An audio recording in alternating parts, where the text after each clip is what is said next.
Hello and welcome. If you have clicked on this video, chances are you are someone who knows what it is like to feel like you are in a constant battle with food. Maybe you're someone who swings between being in control and then has bouts of feeling out of control. Or maybe you feel out of control most of the time and you rarely manage to get a grip on control. What I want to talk about in this video is that battle between trying to control and feeling so out of control.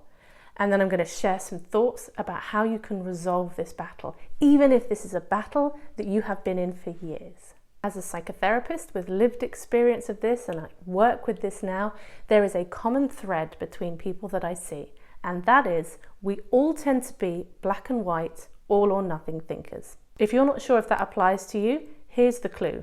The clue is if you have those moments when you feel like you blew it with food, and instead of going, oh, okay, I ate a bit more than I wanted to then, you go, what the hell? I might as well eat everything now and I'll do better tomorrow.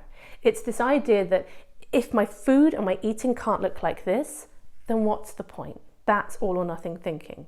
And the problem with it is that every human being, we have opposing forces inside us. We have these opposites.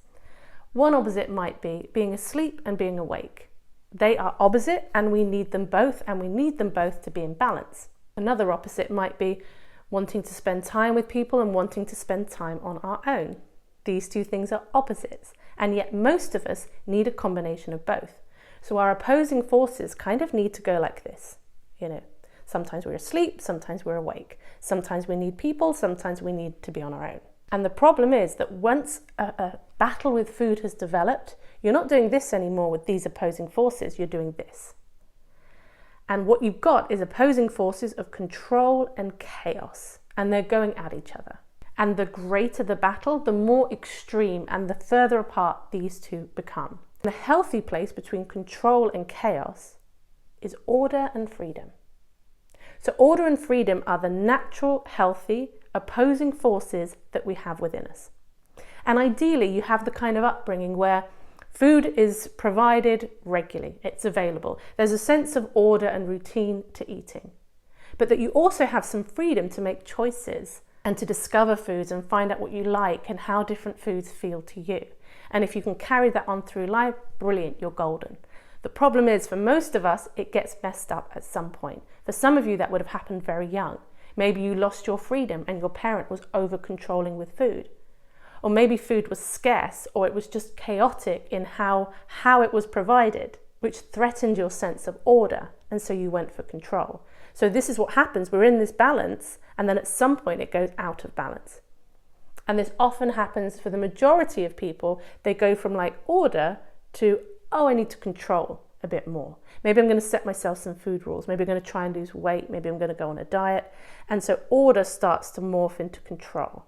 And freedom doesn't like this, because freedom feels threatened. It's like, oh no, control's happening and we need to be free to feed ourselves, and to feed ourselves what and how much we want. So freedom starts rebelling. And when freedom turns into a rebel, it becomes much more chaotic. So now you've got control and chaos fighting it out, where previously, hopefully at some point, at least, it was freedom and order doing their little dance. So if this is making sense to you in your experience, you might be wondering, okay, well then how do I go from this back to this? And this is the work of healing your relationship with food, becoming much more balanced and regulated in the way that you eat. So in order for these two opposing sides of control and chaos to move more towards order and freedom, each of them needs to give a little bit of ground. And before you're thinking about how you would do that, is I'd ask you to think about your relationship with each of these. Because some people are much more drawn to control, and control is usually about safety. And other people are more drawn to freedom. They have more of this rebellious spirit, and that is more about like individuation and this desire to exercise our free will, which is just so necessary as human beings. So if you relate to being on the more controlling end of the spectrum, the question that you're asking yourself is, how do I move a bit towards freedom without completely threatening order? And likewise, at the other end, if you're in the chaos, it's like, how do I introduce a bit of order in without threatening my freedom? Now, whichever side you see yourself on this, and it can be fluid, you might move between the two. The first thing, and I bang on about in every single video, people still find it very difficult to do even though it sounds so simple, is regular eating. Regular eating helps with a sense of order. We need a rhythm, we need to know, our brains want to anticipate and they want to know when food is coming. And the freedom part is, I want to feel free to choose foods that I actually like, that feel good, and that taste good to me. So we need rhythm without rigidity. So that is usually like a breakfast, lunch and dinner, but allowing yourself to make choices, allowing yourself to add things in, to have snacks, to go places and enjoy food with people. It will really help with the reactionary binging, the kind of binging that is reactionary to the control, because the control picked a fight with freedom. And the second thing I want to offer when it comes to trying to step out of this battle, your relationship between freedom and order was developed very young, depending on what kind of household you grew up in, what your relationship was like with your caregivers and your peers. Our early experiences, combined probably with our natural temperaments as well, they create our conditioning. They create the way that we think and feel and behave in the world. So some people might find if they are, like say they do quite a bit of like overeating and they're quite permissive with their food, but they're feeling terrible about it all the time and they're wanting to control but feeling like they can't. Anytime they might try to introduce a little bit of order, even if it's quite gentle, even if it was something like sitting at the table when you eat, you'd think that sounds like a good balance between order and freedom. The order part is I sit down and I eat my food at the table. And the freedom part is I can eat whatever I want as long as I eat it at the table. But what many people find is that the part that wants to be free freaks out. It freaks out at any little attempt to bring some order in. This is if your relationship is particularly chaotic. But it also works on the flip side.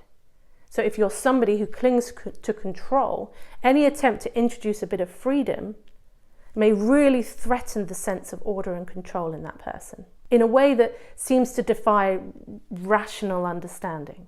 And it's usually because the parts that clung to their freedom or clung to their control are young parts. So now we're moving into the territory of inner child work, which as therapists just love to talk about. I think it's helpful to think of it as parts. We have different parts of us that want different things, and we have parts of us inside us that still feel very young and cling on to old belief systems. So the way through this is to talk to those parts. So if you notice like you are having a strong reaction to giving yourself a bit more freedom, or a strong reaction to bringing in a bit of order, that part that is having a reaction, talk to it.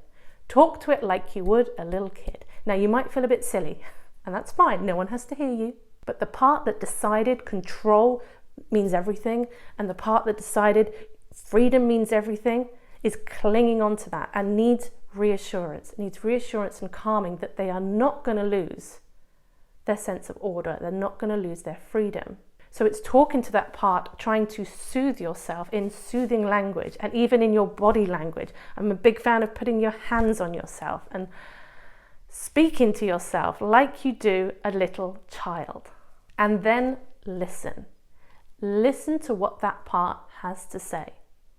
And if you're really doing this from a place of curiosity, that part will speak. It will reveal its story. It will reveal its belief system. Journaling can be a great way to do this as well. I sometimes do it as a journaling exercise. I'll sit down and I start talking to myself, and then I listen to the other parts that are responding, and I'm having a whole conversation in there. And we're not being taught that it's actually quite normal to have different parts of us that think differently. And what the part that is reacting really needs to hear is whatever it didn't hear back then. So if you grew up in chaos and food scarcity, that part needs to be reassured that food is going to be plentiful, and you're going to make sure that that part has enough. And if the part is freaking out because it feels like it's not allowed to make choices, there's all these rules, and it feels overwhelmed and wants to like rebel against that, that part needs some reassurance. I sometimes think when you're trying to do something different and you've got a part of you that's reacting to it and you're talking to that part, is to say things like, look, we're just going to try this. We're going to try this for a few days and we're going to see how we feel. If we don't like it, we can always stop. Because sometimes whenever we're saying, okay, I'm going to make this change, let's say I'm going to start eating regularly, it feels like once you start, that's it, you're tied in for the rest of your life. You've lost your choice once you've decided to do it. And reminding that part that if this doesn't help, if we don't feel better, if this doesn't make any sense to us, we can stop doing it at any time. just helps to get that part on board. And then the last thing I want to offer about how to calm this battle down is ultimately there's so much advice out there about how to eat, how to change your diet. And it's all this very kind of practical advice. Do this, do that. And people sometimes get frustrated with my videos because they'll say, you're not direct enough with your advice. The whole point as a therapist is to try and help other people come to their own realizations. The stuff that really shifts you will not be something I said. Chances are it will be something you notice and you realize for yourself. Maybe something I say prompts you to think about it, but I'm not going to have the answer for you. So the question you need to ask yourself is, what does it look like for me to balance order and freedom? What does that look like for me? Because everyone out there has got an idea about how to do it. Some people will say that to recover from binge eating, you need to cut out certain foods. They'll say, I did it and I'm feeling great, I feel wonderful, and I don't know why I didn't do it sooner. Now, it may be for that person and for some people that doing it that way actually creates a balance between order and freedom. They feel more free not having these foods, and there's a bit of order in not having those foods. And then on the flip side, with the food freedom model, the idea of like, let's try and introduce all foods and make peace with food. It's like, this is the way that we're looking at bringing together freedom and order. And if you really look at the intuitive eating model and you look at all the principles, it does this. It kind of balances the two. Everybody thinks intuitive eating is just eating whatever you want. Or they think it's eat when you're hungry and stop when you're full. There's so much more to it. There's about respecting your body. There's finding joyful movement. There's gentle nutrition.